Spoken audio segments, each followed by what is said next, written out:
Boa noite. Boa noite. Polícia Federal investiga suspeita de corrupção envolvendo o governador da Bahia, Rui Costa, do PT, e a empreiteira OAS. Supremo Tribunal Federal rejeita recurso de Lula e mantém investigações com a Força Tarefa de Curitiba. Juiz Sérgio Moro espera que o Supremo decida pela prisão de condenados em segunda instância, antes do recurso final.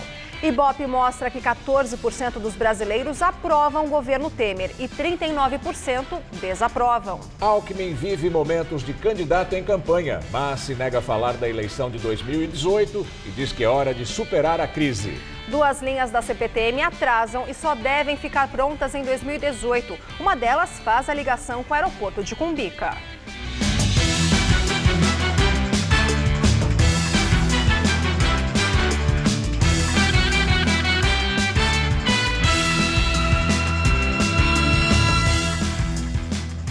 As obras das linhas 9 Esmeralda e 13 Jade da CPTM estão atrasadas e só devem ser entregues em 2018.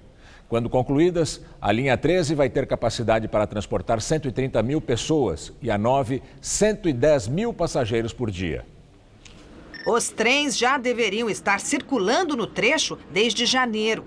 Mas o novo prazo anunciado agora para terminar a obra é 2018, no segundo semestre. A extensão da linha 9 Esmeralda da CPTM pretende ligar a Zona Sul, a partir do Grajaú, até a cidade de Osasco, com integração com a linha amarela do metrô em Pinheiros. O novo atraso acontece porque o governo vai encerrar no fim do ano o atual contrato com o consórcio de empreiteiras, assinado em 2013. Não é por causa da investigação do Ministério Público, que desconfia de irregularidades na concorrência antiga. A ideia é aproveitar a verba de 500 milhões de reais do PAC, do governo federal, que só foi liberada agora e que vai bancar 60% da obra. Para isso, vai ser preciso fazer uma nova licitação, de acordo com as normas do Ministério das Cidades. Sucessivos atrasos também têm sido comuns do outro lado da cidade. A linha 13 Jade da CPTM, em obras há quase 3 anos, também ficou para 2018. Representa a tão esperada ligação com o aeroporto de Cumbica, em Guarulhos. Pelo projeto, a integração com o metrô será na Estação Brás, onde o passageiro terá de pegar a linha 12 Safira até a Estação Engenheiro Goulart. É lá que começa a nova linha de 12 quilômetros até Cumbica. A estação para o desembarque fica a 2 quilômetros dos principais terminais do aeroporto. O problema é que o monotrilho, que faria o restante do trajeto, nem começou a ser construído. E pela previsão mais otimista, só deve ficar pronto 1 ano e meio depois da linha do trem. No projeto original, a estação ficava bem mais perto, de onde se podia seguir a pé até o check-in. Mas a concessionária que administra o aeroporto decidiu construir um shopping no local e, em troca, ficou de bancar o monotrilho. Em relação à linha 9, a CPTM diz que aguarda um documento a ser expedido pela Caixa Econômica Federal para publicar os editais para nova licitação. Ainda segundo a CPTM, a linha 13 vai custar mais de 2 bilhões de reais e a 9, 790 milhões de reais. E a GRU Airport, que diz que está avaliando as alternativas técnicas para conectar todos os terminais de Guarulhos com a linha 13 da CPTM. Paralisação de uma empresa de ônibus afeta passageiros de Santo André, São Caetano e Mauá, na Grande São Paulo. Os motoristas e cobradores estão de braços cruzados desde a madrugada de hoje.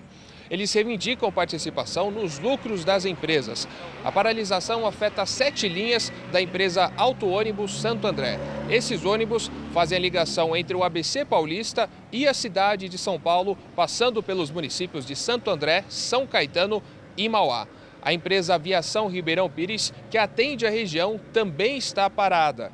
A estimativa é de que cerca de 16 mil pessoas tenham sido prejudicadas com a greve. E até o momento não há nenhuma previsão de quando o serviço será normalizado.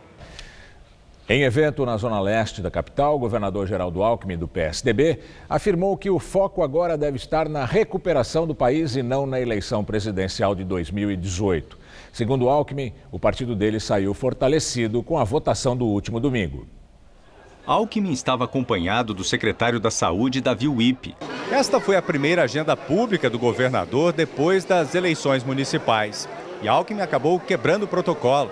Depois do evento, fez uma caminhada aqui pelo shopping. Como se estivesse em campanha, ele tirou fotos, cumprimentou comerciantes, vendedores e pessoas que passeavam pelo centro de compras. Alckmin também fez uma pausa para o cafezinho. Mas durante a entrevista, desconversou quando o assunto foram as eleições para presidente em 2018. O tema eleição presidencial está fora da agenda. Nós estamos em 2016, eleição é só em 2018, a crise é muito grave. Então o que nós temos que fazer? É ajudar a retomar o emprego e retomar a renda. Então é preciso ter rapidez aí nas reformas estruturantes. A possibilidade de o governador ser candidato ao Palácio do Planalto voltou a ganhar destaque após a eleição de João Dória para a Prefeitura de São Paulo. O governador também não quis comentar as declarações do senador Aécio Neves, presidente nacional do PSDB, que defende a realização de prévias no partido. Mas sobre a vitória de João Dória, seu afiliado político, Alckmin falou. Quero agradecer à população, porque foi muito resoluta, né? Muita firmeza a decisão do povo de São Paulo em relação à eleição municipal. Acho que foi um recado forte. São Paulo tem pressa, né? Pressa em retomar o protagonismo, emprego, renda, oportunidade para a população. O governador também avaliou o desempenho dos partidos. O que chama a atenção dessa eleição? Acho que ela encerra aí um ciclo que começou com a questão do desequilíbrio fiscal, das denúncias, do impeachment, e mostra bem a derrocada aí do PT. E de outro lado mostra o fortalecimento, a revitalização de alguns partidos, não só o PSDB, de vários, mas o PSDB se destacou aí nesta eleição. Superior Tribunal de Justiça homologa a delação premiada de Daniele Fonteles, dona da agência Pepper Interativa, que prestou serviços para a campanha presidencial de Dilma Rousseff em 2010. A delação de Daniele Fonteles, homologada no STJ pelo ministro Herman Benjamin, foi feita no âmbito da Operação Acrônimo, que investiga um suposto esquema de desvio de dinheiro público para campanhas do PT. Também foi homologada a delação de uma secretária de Benedito de Oliveira, o Bené, empresário e amigo do governador de Minas Gerais, Fernando Pimentel, do PT. Pimentel foi o coordenador da campanha de Dilma em 2010. Ele e a mulher, Carolina de Oliveira, são investigados na Operação Acrônimo, assim como o Bené, que cumpre prisão domiciliar. Na delação, Daniele Fonteles admitiu que os 6 milhões de reais que recebeu por serviços de produção de conteúdo para a internet durante a campanha de Dilma foram pagos pela empreiteira Andrade Gutierrez. O pagamento foi confirmado por executivos da construtora em depoimento à Operação Lava Jato. Esses acordos de delação são os primeiros homologados pelo Superior Tribunal de Justiça. Isso porque a delação da dona da Pepper foi dividida em duas partes. A que cita o governador Fernando Pimentel ficou com o STJ e a que faz referência à ex-presidente Dilma foi mandada para o Supremo Tribunal Federal. O ministro Edson Fachin, do Supremo Tribunal Federal, liberou para julgamento a denúncia apresentada pela Procuradoria-Geral da República contra o presidente do Senado, Renan Calheiros, do PMDB. O senador é acusado de ter despesas de uma filha fora do casamento bancadas por uma empreiteira. Ainda não há data para o julgamento. Se a denúncia for aceita, o presidente do Senado vai se tornar réu em ação penal. Governador da Bahia, Rui Costa, do PT, e 2 ex-ministros são alvo de nova operação da Polícia Federal. A operação foi batizada de Hidra de Lerna e foram cumpridos 16 mandados de busca e apreensão na Bahia, no Distrito Federal e no Rio de Janeiro. A ação é derivada de 3 delações premiadas da Operação Acrônimo, que investiga o governador de Minas Gerais, Fernando Pimentel, do PT. Em Salvador, a Polícia Federal esteve no Diretório Municipal do PT e nas empresas de publicidade Propeg e na empreiteira OAS. Entre os investigados da operação está o governador da Bahia, Rui Costa, também do PT, suspeito de ter recebido financiamento ilegal na campanha de 2014. Segundo a investigação, a OAS teria contratado de maneira fictícia empresas do ramo de comunicação especializadas na realização de campanhas políticas, pagando serviços prestados a partidos políticos. Outros investigados são o ex-ministro das Cidades do PP, Mário Negromonte, que é atual conselheiro do Tribunal de Contas da Bahia e foi ministro do governo Dilma, e Márcio Fortes, que hoje trabalha na Federação das Indústrias do Estado do Rio de Janeiro, a Firjan, e foi ministro do governo Lula. A polícia suspeita que os ex-ministros receberam propina para beneficiar a agência de publicidade Propeg, que venceu uma licitação com o Ministério das Cidades no valor de 45 milhões de reais. Devido ao foro privilegiado de Rui Costa e de Mário Negromonte, a operação foi autorizada pela ministra Maria Tereza Rocha de Assis Moura, do Superior Tribunal de Justiça.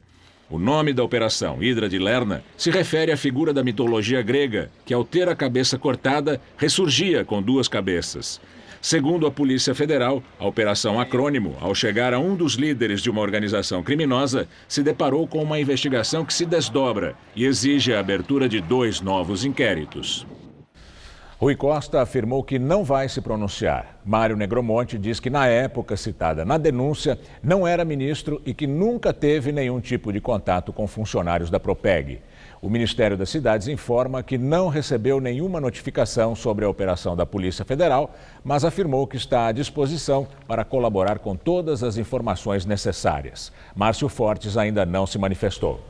Em nota, o PT da Bahia diz que sempre esteve à disposição da Justiça, mas que a legenda nunca foi procurada para prestar qualquer esclarecimento. Também em nota, a Propeg diz que prestou todo o apoio à ação da PF.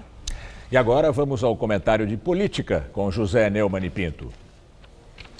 Em outubro de 2014, aliás, antes do primeiro turno da eleição da Bahia, o candidato do carlismo, Paulo Souto, estava em primeiro lugar e o Rui Costa, candidato bastante controverso do Jacques Wagner, governador do PT, estava ali disputando o segundo lugar para ir para o segundo turno. Quando abrem as urnas, surpresa, Rui Costa na liderança.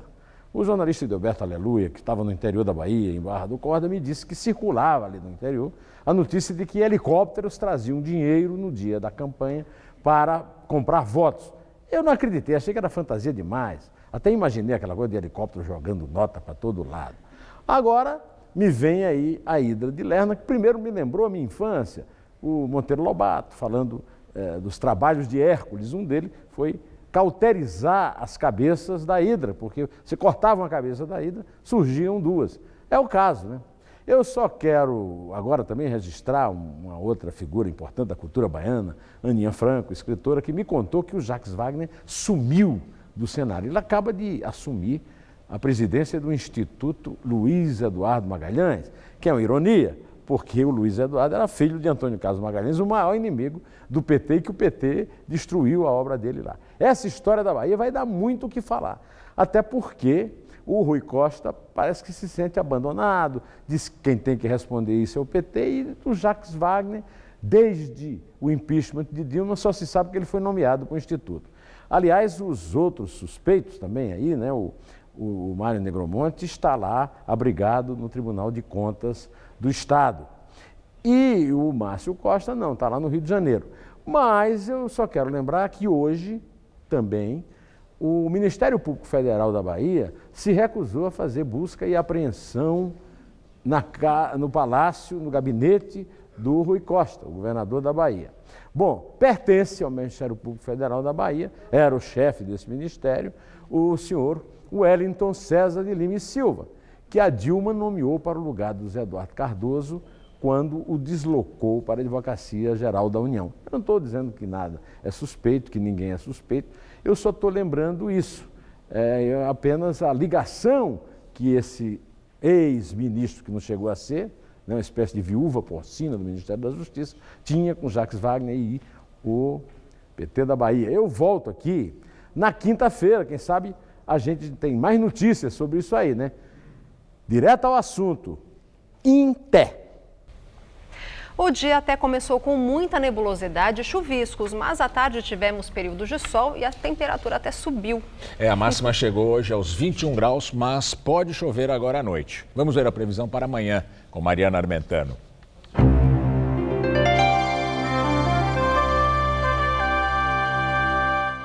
O tempo está bastante instável em todo o Centro-Sul devido a 2 sistemas de baixa pressão atmosférica. Um está no litoral capixaba e outro avança pela Argentina. Juntos, eles espalham muitas nuvens carregadas, desde o Espírito Santo até o Mato Grosso e também no sul do país. Sendo que nessas áreas em azul, o tempo fica bem fechado e a chuva vem de forma mais intensa. Vamos ver aqui a nossa tabela de temperaturas? Em Floripa, teremos mínima de 16 e máxima de 20 graus. E olha, a chuva ganha força amanhã à noite por lá. No Rio de Janeiro, o dia até que vai ser fresquinho, com máxima de 25 graus. Em Brasília, há risco de chuva forte a qualquer hora do dia, por isso a temperatura não sobe muito, faz só 23 graus à tarde. Bem diferente de Teresina, onde o sol predomina e o calorão é de até 40 graus amanhã. Agora, aqui em São Paulo, o ar seco ganha força pelo interior. Só há chances de chuva nas regiões norte e oeste a partir da tarde. Na faixa leste, apesar da nebulosidade, só no litoral é que pode chover a qualquer hora. Em Marília, máxima de 26 e em Votuporanga faz até 30 graus amanhã à tarde. No litoral, a máxima não vai passar dos 23 graus em Santos e dos 24 em Caraguatatuba. Para a capital, a nebulosidade ainda predomina, mas só há uma pequena chance de chuviscos no período da noite.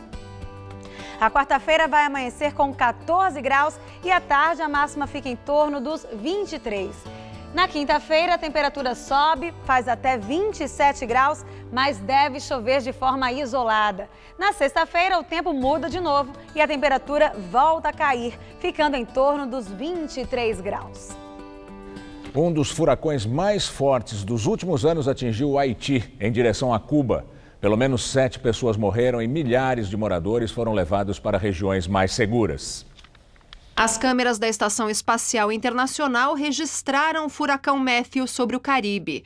A tempestade chegou ao Haiti no começo da manhã, com ventos de até 230 km por hora, dentro da categoria 4, numa escala que vai até 5. O Haiti é um dos países mais pobres das Américas. Milhares de pessoas ainda vivem em barracas de campanha desde o terremoto de 2010. Papa Francisco faz visita de surpresa à cidade de Amatrice, no centro da Itália, que foi devastada por um terremoto em agosto.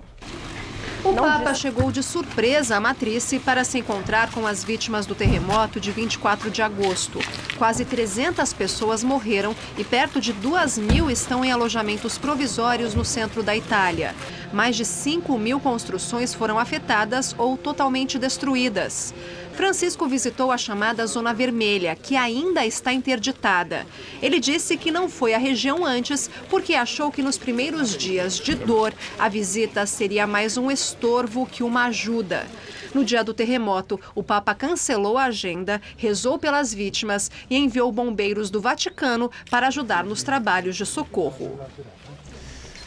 Hoje é dia de São Francisco, o santo protetor dos animais. Aqui em São Paulo, os devotos cumpriram uma tradição. Levaram seus bichos de estimação para ser abençoados nas igrejas.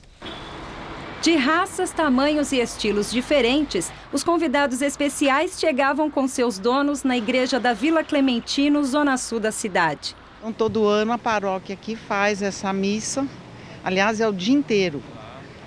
E eles distribuem um pãozinho, uma raçãozinha, um bolinho, tudo bento. Os bichinhos se comportaram bem e até ficaram em harmonia com outras espécies durante a missa. Esta calopsita, novo membro da família, veio em uma caixa decorada. Porque ela irá ganhar a bênção de São Francisco de Assis. E é muito legal trazer ela aqui. No Santuário de São Francisco, na região central da cidade, até uma serpente e uma coruja do Zoológico de São Paulo receberam a bênção. Além de produtos religiosos e da adoção de animais, o pão feito no convento de São Francisco também fez parte da festa. Francisco viveu na Itália na Idade Média. De origem burguesa, ele abandonou uma vida de riquezas para se dedicar às pessoas mais necessitadas e à natureza. Ele vivia cercado por animais. Francisco viveu há 800 anos atrás, mas continua sendo hoje atual. Por quê? Inaugurou duas formas de ver o mundo e ver a igreja. Uma delas é através de olhar para as pessoas, enxergar o ser humano, né? Enxergar aqueles que precisam. E segunda, de olhar para a natureza, olhar para o universo como um todo. Nós somos parte de um todo. A vida religiosa e humilde do santo é uma inspiração aos devotos. Meu avô chamava Francisco. Era uma criatura maravilhosa que desde 1916 ou antes, ele já fazia caridade, mandava comida para o Nordeste. E a família toda seguiu esse exemplo dele. Caridade, amor e respeito.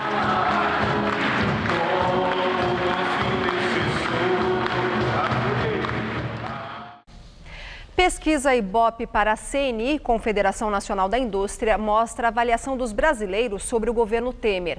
39% dos entrevistados reprovam o governo. O governo é avaliado como ótimo ou bom por 14% dos entrevistados. Na última pesquisa, divulgada em julho, eram 13%. 34% consideram o governo regular. Em julho, o índice era 2% maior. Tanto na pesquisa anterior como na divulgada hoje, 39% dizem que é ruim ou péssimo o governo Michel Temer. Não souberam responder 12% e em julho 13%. Na época, Temer ainda ocupava a presidência interinamente. A margem de erro é de 2 pontos percentuais. O Supremo Tribunal Federal negou o pedido da defesa do ex-presidente Lula para tirar da Força-Tarefa de Curitiba e do juiz Sérgio Moro as investigações sobre suposto recebimento de propina das empreiteiras OAS e Odebrecht. A defesa alegou que os inquéritos tratam dos mesmos fatos de uma outra investigação que tramita no Supremo Tribunal Federal. O relator da Lava Jato no Supremo, ministro Teori Zavascki, disse que as investigações são diferentes. Ele criticou também a maneira como os procuradores do Paraná apresentaram a denúncia contra Lula, o que ele chamou de espetáculo midiático. Juiz Sérgio Moro diz esperar que o Supremo Tribunal Federal mantenha a prisão de condenados após segunda instância. Moro falou em São Paulo durante um fórum sobre corrupção e lavagem de dinheiro da Associação Nacional de Juízes Federais. Acredito e espero que o Supremo Tribunal Federal vai manter a sua posição. Amanhã, o Supremo deve voltar a analisar o caso. Os ministros vão decidir se condenados em segunda instância podem ser presos ou se podem recorrer em liberdade até se esgotarem todos os recursos. Em fevereiro, o Supremo já tinha decidido pela prisão, após a condenação por um tribunal de justiça estadual ou por um tribunal regional federal. O relator da matéria na corte é o ministro Marco Aurélio Mello. Ele apresentou um voto contra a prisão. Já o Ministério Público Federal é a favor da medida. Ao se manifestar sobre o tema, o Procurador-Geral da República, Rodrigo Janot, disse que a decisão pode afetar a Lava Jato. Isso porque a prisão mais célere poderia incentivar investigados a fechar acordo de delação premiada. O juiz Sérgio Moro disse que se o Supremo revir esse entendimento, vai ser péssimo. Um sistema de justiça que não chega ao fim, um caso criminal, em um período razoável, é um privilégio de impunidade daqueles que podem servir desse sistema de justiça, que normalmente são os poderosos. Ao comentar a Lava Jato, Moro disse que encontrou um quadro de corrupção sistêmica na Petrobras. Corrupção sistêmica, como algo espalhado, penetrante e profundo nas nossas instituições e na sociedade civil, não é algo assim tão comum. O ex-presidente da OAS, Léo Pinheiro, entregou ao juiz Sérgio Moro supostos recibos de pagamento de Caixa 2 para a campanha do ministro do Tribunal de Contas da União, Vital do Rego. A defesa de Léo Pinheiro, preso na Lava Jato, entregou ao juiz Sérgio Moro notas fiscais e comprovantes de transferências que, segundo ele, são referentes a pagamento de propina ao ex-presidente da CPI da Petrobras e hoje, ministro do Tribunal de Contas da União, Vital do Rego. Segundo o empreiteiro, foi pago R$ 1 milhão em doação oficial ao PMDB Nacional e R$ 1.500.000 através de Caixa 2 para a campanha de Vital do Rego ao governo da Paraíba em 2014. Vital do Rego era afiliado ao PMDB até entrar no TCU. O pagamento teria sido feito pela construtora Planície, empresa do interior da Paraíba, estado natal do ministro. Segundo Léo Pinheiro, os pagamentos faziam parte do pacote combinado para barrar a convocação dos empreiteiros para depor nas duas CPIs da Petrobras no Congresso, em 2014, as duas presididas por Vital do Rego. Os documentos apresentados pela defesa do empreiteiro foram anexados ao processo a que ele responde por pagar R$ 350 mil ao ex-senador e então vice-presidente da CPI, Jim Argelo, do PTB, com o mesmo objetivo de ser poupado pela comissão. Vital do Rego é alvo de uma investigação no Supremo sobre o caso. Em nota, a assessoria do TCU informou que o ministro Vital do Rego não recebeu recursos da empresa citada para sua campanha eleitoral. Ele diz que jamais negociou com quem quer que seja valores relacionados a doações ilícitas de campanhas eleitorais ou qualquer tipo de vantagem pessoal indevida. Em nota, o PMDB afirmou que sempre estará à disposição para prestar quaisquer esclarecimentos e que os recursos movimentados pelo partido sempre seguiram a legislação. A construtora Planície disse que não conhece Léo Pinheiro e que nunca se relacionou com ele e nem com Vital do Rego. E direto de Brasília, Josias de Souza fala sobre o esforço do governo para votar a emenda que congela gastos por 20 anos. Abertas as urnas do primeiro turno da eleição municipal, o governo corre contra o relógio para aprovar na Câmara a emenda constitucional que congela os gastos públicos por 20 anos.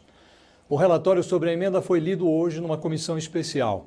Espera-se que a proposta seja aprovada nessa comissão na quinta-feira para ser votada na segunda-feira no plenário da Câmara. Ali, como se trata de uma emenda constitucional, será necessário realizar 2 turnos de votação. Michel Temer joga pesado para aprovar essa matéria. Essa é aquela emenda que fixa um teto para os gastos públicos, que passarão a ser corrigidos apenas pela inflação, sem aumento real. Sua aprovação é vital para restaurar a confiança do mercado na capacidade do governo de sanear as suas contas. Para você entender claramente, o governo aperta o cerco aos gastos um pouco como um viciado que, conhecendo as suas próprias fraquezas, cerca a bebida e a droga com um sistema de alarmes contra ele mesmo. Paradoxalmente, Michel Temer concluiu que, para impor o aperto nos gastos, vale até afrouxar o recato. Decidiu acomodar uma temeridade na poltrona de ministro do Turismo. Vai nomear o deputado Marques Beltrão, do PMDB de Alagoas. Ele é réu no Supremo Tribunal Federal por falsidade ideológica.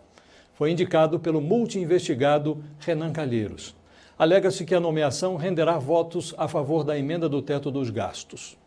As urnas de domingo reforçaram a impressão de que o Brasil deixou de ser aquele velho gigante adormecido. Agora, Brasília se empenha para condenar o país à insônia permanente.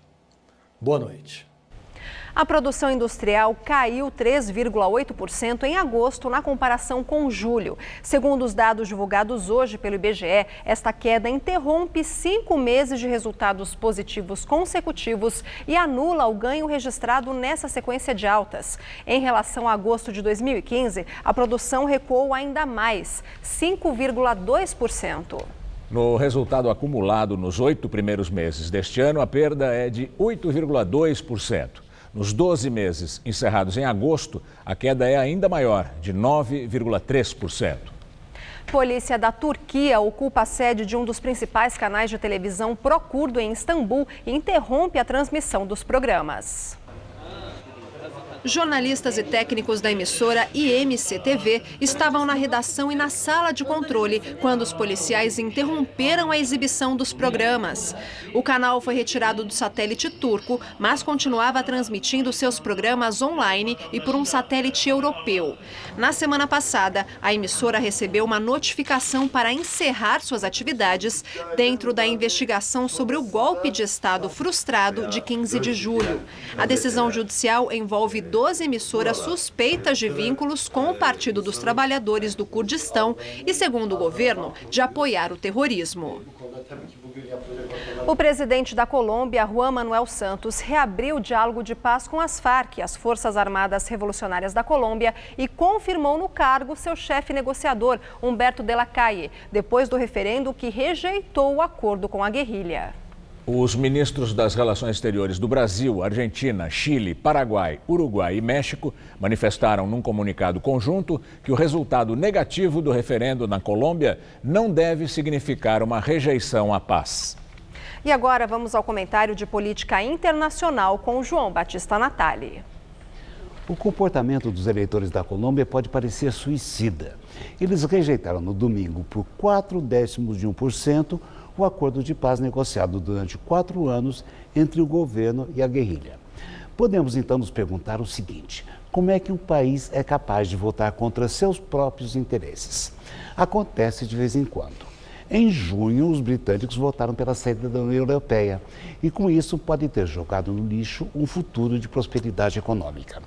Em Israel, os eleitores reelegem periodicamente o Likud, que vem a ser um partido que se recusa a negociar a paz com os palestinos. Mas vamos voltar para a Colômbia. A boa notícia por lá, e vocês já viram, é que o resultado do referendo não significa a retomada dos 52 anos de luta armada. Muito pelo contrário.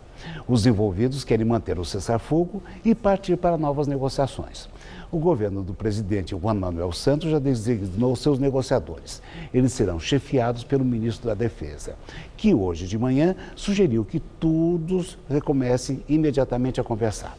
O presidente Santos quer agora comprometer no processo de paz o ex-presidente Álvaro Uribe, que se opunha ao acordo com a guerrilha e chefiou a campanha pelo não. Tudo está ainda muito confuso, mas já se fala numa das novidades, que seria evitar que os ex-guerrilheiros sejam automaticamente nomeados para 5 cadeiras do parlamento e virem deputados por um passe de mágica. É preciso também decidir o que fazer com 5.700 guerrilheiros que já têm pontos de encontro com o Exército para serem desarmados. E ainda o papel das Nações Unidas nessa nova negociação.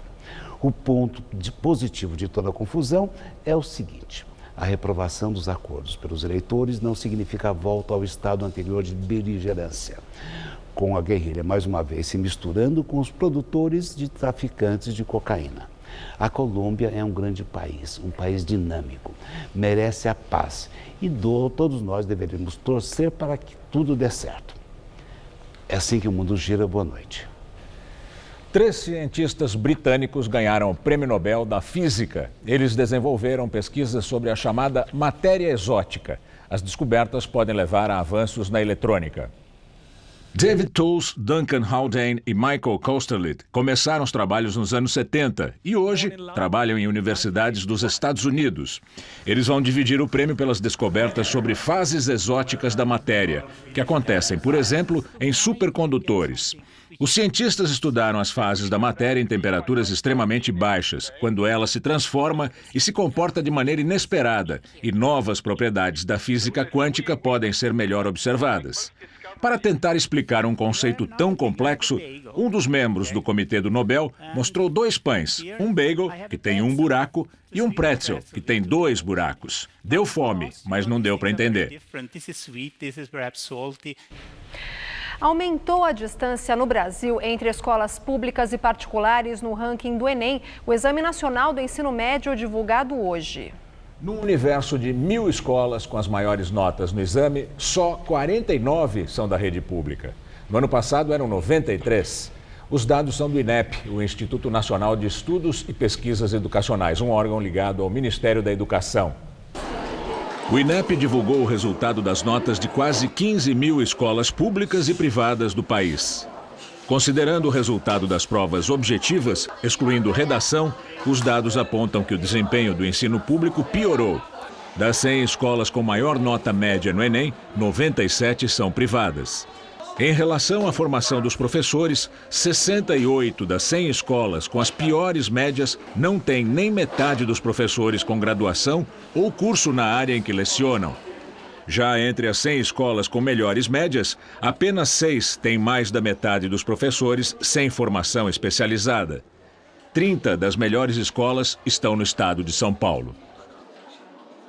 Uma mulher grávida desapareceu depois de embarcar num carro do Uber para ir a uma estação do metrô. Esse caso aconteceu na sexta-feira e a família já procurou a polícia. Kelly Cristina Arruda Martins, de 39 anos, está grávida de 9 meses. Ela está desaparecida desde a sexta-feira, quando pediu um carro pelo aplicativo Uber e falou para a família que iria até o metrô Penha para depois encontrar uma amiga na Vila Madalena. Nesta tarde, o motorista do Uber esteve na delegacia, prestou depoimento e comprovou com documentos que Kelly desembarcou do carro na estação Tatuapé do metrô. A polícia já pediu imagens para o metrô e também vai rastrear o celular de Kelly. A família está muito preocupada. Eles já percorreram hospitais e maternidades durante todo o final de semana e não conseguiram qualquer informação até agora. Ela tem uma avó já bem idosa, 89 anos, mora junto, está muito abalada, a mãe dela está muito abalada, a filha de 11 anos que ela já tem está muito abalada, assim, o pessoal está sem dormir, sem comer, só nessa preocupação, porque não tem nenhum vestígio de onde procurar. Agora que a Uber clareou para a gente, da onde a gente pode começar uma investigação, né? Vai ficar agora, a critério agora da polícia ir no metrô para ver o que faz. Kelly descobriu que estava grávida pouco depois da morte do marido, assassinado em um assalto no começo do ano. Mas, segundo a família, ela estava se recuperando do trauma durante a gestação. Numa nota, a Polícia Civil afirmou que o caso está sendo investigado por uma equipe do 41º Distrito Policial e que diligências já foram feitas, mas que não é possível dar nenhum detalhe do caso para não atrapalhar a investigação. Outubro chegou e com ele a campanha Outubro Rosa, que conscientiza mulheres sobre a importância da prevenção do câncer de mama.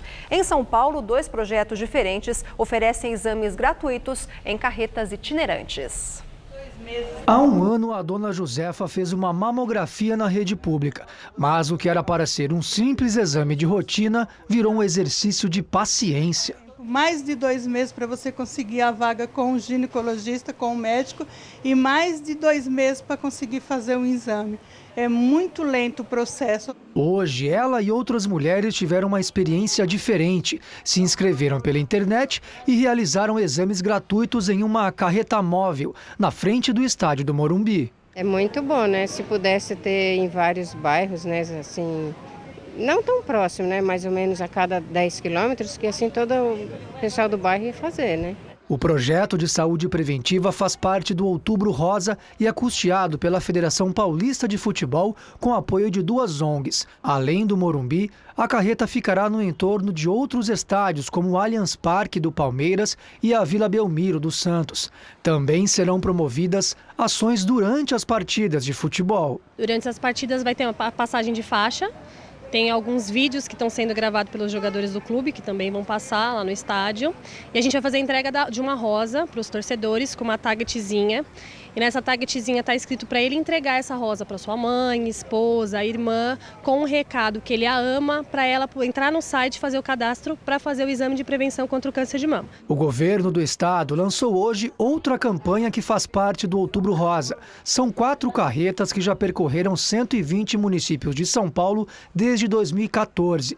Neste período, já foram realizados mais de 103 mil exames. O Outubro Rosa nasceu nos anos 90 nos Estados Unidos, onde a data foi até oficializada pelo Congresso americano. Depois se espalhou para outros países e chegou ao Brasil em 2002. Além de São Paulo, outras capitais e cidades também participam do movimento, que por aqui ganhou até uma marca registrada. Nas cidades participantes, monumentos e pontos turísticos são iluminados com a cor rosa durante todo o mês de outubro.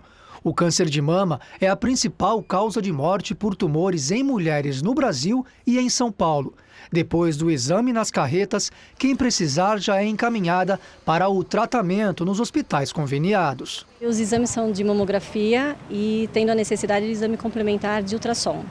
Já sai com um laudo no dia, né, e a gente já diagnostica se há necessidade ou não da paciente fazer uma biópsia ou um futuro tratamento.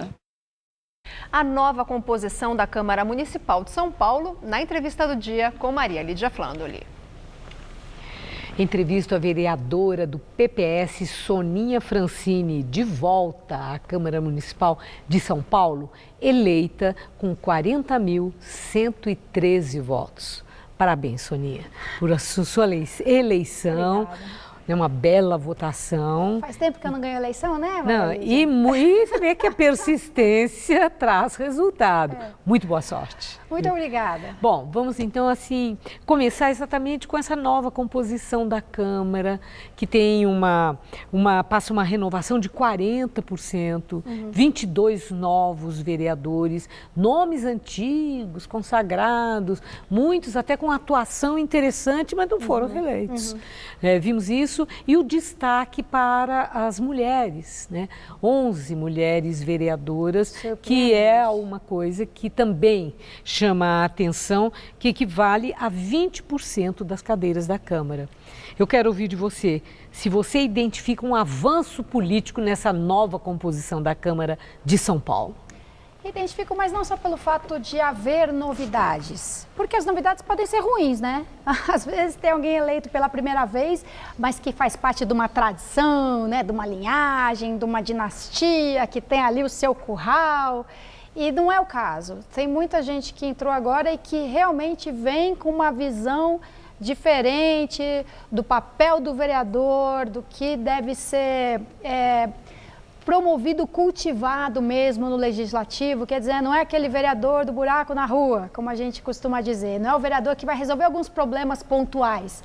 Vereador, vereadora... Ou do nome de rua, né? Vereador ou vereadora que tem uma visão mais do conjunto, da complexidade das coisas. Menos vereador distrital. Não que seja um problema o vereador ter uma ligação mais forte com uma região do que com a outra, mas a gente não pode ter só vereadores assim. Há um número muito maior de vereadores assim, que legislam, que atuam em função do seu pedaço da cidade, em detrimento do restante. Tem vereadores assim, é natural que haja, sempre vai ter. Mas você precisa ter um número maior de vereadores pensando nas coisas mais complexas, duradouras, as coisas que vão além das fronteiras dos distritos e das subprefeituras. Bom, você tem experiência nesse universo do legislativo, mas também chamou a atenção a eleição de gente muito jovem. Né? E eu quero ouvir, assim, qual é a sua expectativa? Se isso é preocupante, por se tratar de pessoas que são absolutamente inexperientes nessa ação política, ou se é bem positivo por ser indício de novos tempos. Acho bem positivo pelo seguinte, quanto mais gente desacostumada entrar na Câmara, melhor. Porque um dos problemas muito sérios da Câmara Municipal é que todo mundo se acostuma às coisas serem do jeito que são. Então, até os repórteres que costumam cobrir a Câmara cotidianamente, eles já não se espantam mais, ou eles já não se indignam mais com coisas com as quais deveriam se indignar. Então, quando você entra pela primeira vez num plenário da Câmara, em plena sessão, e vê que o orador está falando sozinho e todo mundo está fazendo outra coisa, não tem ninguém no plenário prestando atenção no que o orador está dizendo, ele está falando mais para a Câmara da TV, Câmara, do que para o plenário. Aí os vereadores mais antigos ainda dizem, é estranho quando a gente vê isso pela primeira vez, né? Eu também me assustei quando eu vi isso pela primeira vez. Pombas, e você parou assim mesmo, de se assustar? Dizer, Então os vereadores se acostumam, os assessores se acostumam, a imprensa se acostuma. Tem que chegar mais gente desacostumada para falar, nossa, que estranho essa coisa dessa votação simbólica, os que são favoráveis estão aprovados? Como assim? A gente imagina que as pessoas vão se manifestar contra, a favor, argumentar. E aí quando você descobre que ninguém argumenta nada, que a maioria, 90% das vezes, a votação é simbólica e não tem nem ninguém no plenário, porque já está combinado mesmo, já tem um acordo que aquilo vai ser aprovado. Mas você acha que tem chance de mudar isso? Tem, desde que entre mais gente desacostumada. Mesmo que entrem pessoas com visões conservadoras ou com visões radicais, não é esse o ponto. Não é a posição ideológica, programática de cada vereador. É a posição da conduta mesmo dentro da Câmara você está falando Municipal. O modo de conduzir. Então, eu tive num debate com um vereador que, aliás, um candidato que não se elegeu, que é o Pedro Marcum, e uma das coisas que ele disse, um debate do PNBE, e uma das coisas que ele disse, se eu for vereador, eu vou exigir votação nominal em todas as votações.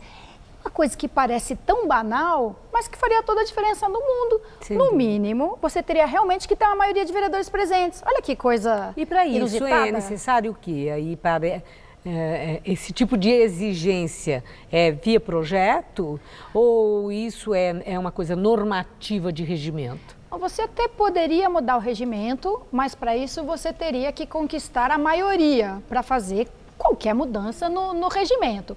Agora, basta você usar o regimento, coisas que algumas pessoas fazem muito bem para o mal, mas você pode usar o regimento da Câmara para realmente fazer as coisas funcionarem melhor, sem precisar fazer alterações nas regras.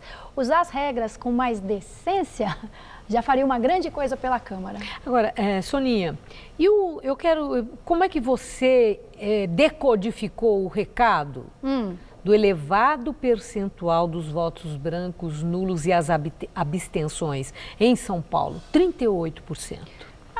Essa proporção vem crescendo a cada eleição, né? Na última eleição presidencial, a Dilma se elegeu com 38% dos votos do total de eleitores. Se você somar as abstenções, né, ou não comparecimento, os brancos e os nulos, dá 37 milhões de votos. Ela teve 54. Se somar com os do Aécio, 80 milhões de pessoas não votaram na Dilma. Então, ela não foi superada pelo Aécio, mas pelo conjunto de não votantes, sim. Estou usando a Dilma porque esses números estão mais na minha cabeça. Mas essa conta também pode ser feita para o Dória, sim, agora, os 38. Claro. Mas todos aqueles que votaram nos demais candidatos, isso dá 70 e pedras. E aí? Quer dizer, eu pergunto a representatividade daquele que foi eleito. Ela fica comprometida? Na verdade, não. Porque ele pode se eleger com 90% dos votos, tanto quanto um vereador pode ter 200 mil votos, e o papel dele dentro da Câmara Municipal, ou a governabilidade do chefe do Executivo, não teria nenhuma correspondência com o número de votos obtidos. Tem muito mais a ver dentro da Câmara, né, com a capacidade de articulação política, com a disposição para o confronto, para sofrer um pouco, para não entregar tudo completamente logo de cara. Isso é que vai tornar o governo dele, a governabilidade, mais fácil ou mais difícil. Então, não é quantos votos ele não teve, mas sim o quanto ele vai responder aos eleitores dele e aos que não foram também. Bom, ele falou, né, que ele vai governar para... todos dizem, né? Tem que ser verdade. Tem que ser, exatamente. Agora, Soninha, eu vi no seu blog, gabinete, né? Tal, muitas imagens das ciclovias, né? E eu sei que você é uma usuária de ciclovia, você sempre usou a bicicleta, tudo isso. E você mostrou, né, o estado crítico de muitas das ciclovias em São Paulo, fez duras críticas, mas... afinal, a cidade ganhou ou perdeu com essa marca que Fernando Haddad deixou, as ciclovias?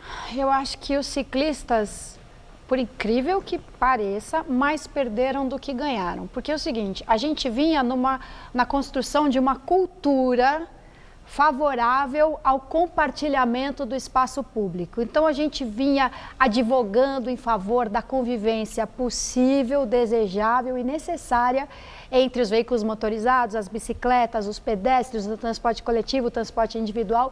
Então, isso é uma construção. Eu acho que ninguém discorda de que houve uma mudança cultural em relação à possibilidade de se usar a bicicleta como meio de locomoção na cidade. E a ciclovia não é um bem?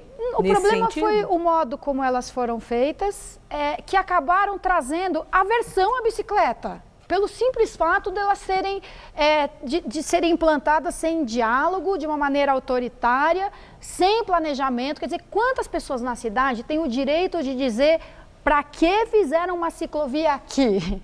Muitas! E elas podem ter razão. Quer dizer, não é o fato de ter poucos ciclistas que faz com que uma ciclovia possa ser considerada desnecessária ou inútil. Mas sim, uma ciclovia pode ser desnecessária e inútil. Isso causa nas pessoas... Depende do lugar, Claro, existe uma lógica para você implantar uma ciclovia. Não é toda via que precisa de ciclovia, não é toda via que que exige uma ciclovia, em que é desejável uma ciclovia. Isso tudo foi desconsiderado. Então, a gente que era indiferente ao uso de bicicleta e que agora odeia, que tem aversão à bicicleta. A gente acabou criando Isso tem que ser revisto? Claro que sim, claro que sim. Quer dizer, em manutenção das ciclovias e expansão? Tem que ser, algumas não tem que ser mantidas. E olha, eu vou te falar, o próprio secretário de Transportes, quando anunciou, vamos fazer 400 quilômetros de ciclovia, ele mesmo disse, e depois que tiver mal feito, a gente desfaz. Vê se isso é critério para você sair implantando alguma coisa na cidade. Faz de qualquer jeito, desfaz se for o caso. Bom, eu agradeço a sua entrevista. Nós teremos muito a conversar. Espero que você volte já no exercício, né, do cargo, para tratarmos dessas questões pontuais da vida de São Paulo. Muito obrigada, Soninha. Como eu disse no início, muito boa sorte. Fiquem de olho na gente, nas 55 vereadoras e vereadores. Gamberini. Você vai ver a seguir novas mudanças na Libertadores. E os gols do Palmeiras no Brasileirão. O líder do campeonato venceu fora de casa e abriu 3 pontos de vantagem sobre o Flamengo. Receitas digitais Bradesco com Bela Gil. Oi! Se para você já é natural fazer tudo pela internet, computador, celular, o Bradesco tem uma receita incrível para você. Atendimento à moda digital. Tudo online.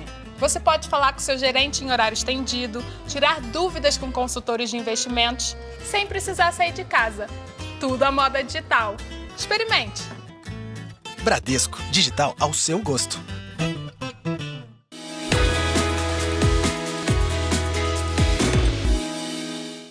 Quem tem paixão por comunicação sabe muito bem qual faculdade escolher. Aquela que prioriza a formação ética e humanística, sem deixar de lado vivência e experiência. Porque não basta estar preparado para o mercado. É preciso estar pronto para a vida. Se você quer se formar e transformar o mundo, faça Casper Libero. Vestibular 2017. Inscrições abertas. Faculdade Casper Libero. Paixão por comunicação. Vem aí o 13º Troféu Mesa Redonda. Troféu Mesa Redonda. Oferecimento Lux Color. Tudo que é muito bom é tão bom quanto pintar com Lux Color. Baltec. Super manta líquida impermeabilizante. A outra. Maravilha de cerveja.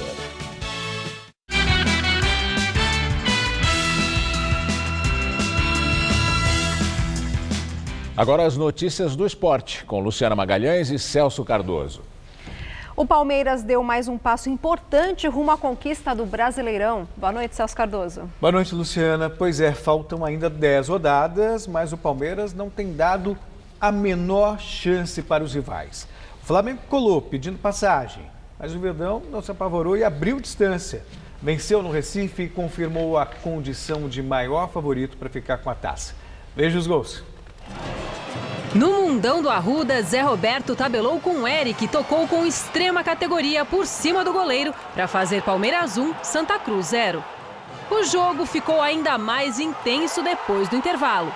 Arthur bateu bonito e marcou um golaço para os donos da casa, 1-1. O Palmeiras voltou a ficar em vantagem graças ao atacante Leandro Pereira, aproveitando o vacilo da zaga adversária. Mesmo novamente atrás no placar, o Santa foi valente. Jean derrubou Arthur dentro da área. Pênalti para o Santinha.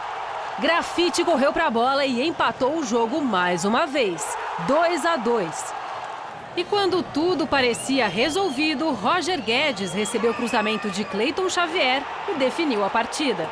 Final, Palmeiras líder isolado do Brasileirão com 57 pontos, 3, Santa Cruz 2. O primeiro tempo nosso eu acho que foi precioso, taticamente bem jogado, com controle do jogo, correndo pouquíssimos riscos, né? E fazendo 1-0. Já no segundo tempo, a postura do Santa Cruz foi diferente, né? Quando eu ia pôr o Thiago, para equilibrar esse meio campo, eu tomei o gol, daí já não cabe mais o Thiago, né? Aí nós tivemos a eficiência de fazer o 2-1, tivemos um pouco de precipitação, um excesso de força desnecessário, cometemos o pênalti e sofremos o 2-2, E aí o Cleiton Xavier, com um passe mágico, encontrou o Roger Guedes fazendo uma diagonal e foi o gol que nos deu a vitória, né? Então é uma vitória para ser muito saboreada hoje. E Celso, você acha que os torcedores rivais ao Palmeiras podem se resignar ou o Palmeiras pode dar uma... Temos 10 rodadas uma ainda. patinada. Pode. O Atlético Mineiro, por exemplo, tem confronto direto com o Flamengo, com o Palmeiras. A questão é que o momento do Palmeiras é muito bom. Uhum. Quer dizer, é mais ou menos como o que aconteceu com o Corinthians no ano passado. Passa uma consistência muito grande. Então, é difícil você imaginar esse time patinando, porque está certinho, tem bom elenco, joga bem. Ontem, por exemplo, sofreu 2 empates, mas foi cirúrgico, foi lá, ainda fez o 3º gol na casa do adversário. Hoje o Palmeiras é o maior favorito. Eu não digo que é para os torcedores rivais ficarem resignados, mas sabe, tem que ficar torcendo para um tropeço e esse Palmeiras parece que não vai tropeçar tão cedo não, está com cara de campeão. Bem, a seleção brasileira está em Natal, onde se prepara para os próximos 2 jogos das eliminatórias. Pois é, o primeiro duelo será contra a Bolívia, marcado para quinta-feira, na Arena das Dunas. E o segundo será contra a Venezuela, na terça-feira, em Mérida, cidade venezuelana. Apesar das partidas sugerirem um certo favoritismo brasileiro, os jogadores ignoram a fragilidade dos rivais. E o Fernandinho até comparou o Tite ao Guardiola. Tá bem. E a Confederação Sul-Americana de Futebol volta atrás e mantém 2 jogos na decisão para apurar o campeão da Libertadores. Pois a ideia inicial era fazer como acontece na Europa. Escolhido uma cidade para abrigar a final em jogo único. O assunto foi a votação no encontro do último domingo, mas só nesta terça-feira a Conmebol confirmou a definição da final em 2 jogos. Em nota, a atitude ressalta, ou melhor, a entidade ressalta que fez isso para garantir a excelência em termos logísticos, de infraestrutura, de segurança, de mobilidade e de organização. Na verdade, acho que existe um temor também. Vamos imaginar a final desse ano da Libertadores. Atlético Nacional da Colômbia e Independente del Valle do Equador. Imagina se fosse no Itaquerão, no estádio do Corinthians. Será que ia atrair muito público? Casa cheia? Pois é, né? Complicado. Bem, obrigada, Celso. Uma boa noite para você. Até amanhã e o Jornal da Gazeta termina aqui. Esta edição de hoje pode ser vista no site do Jornal da Gazeta. Outras notícias em nossa edição das 10. Boa noite. Nós voltaremos amanhã às 19 horas. Ótima noite para você e até lá.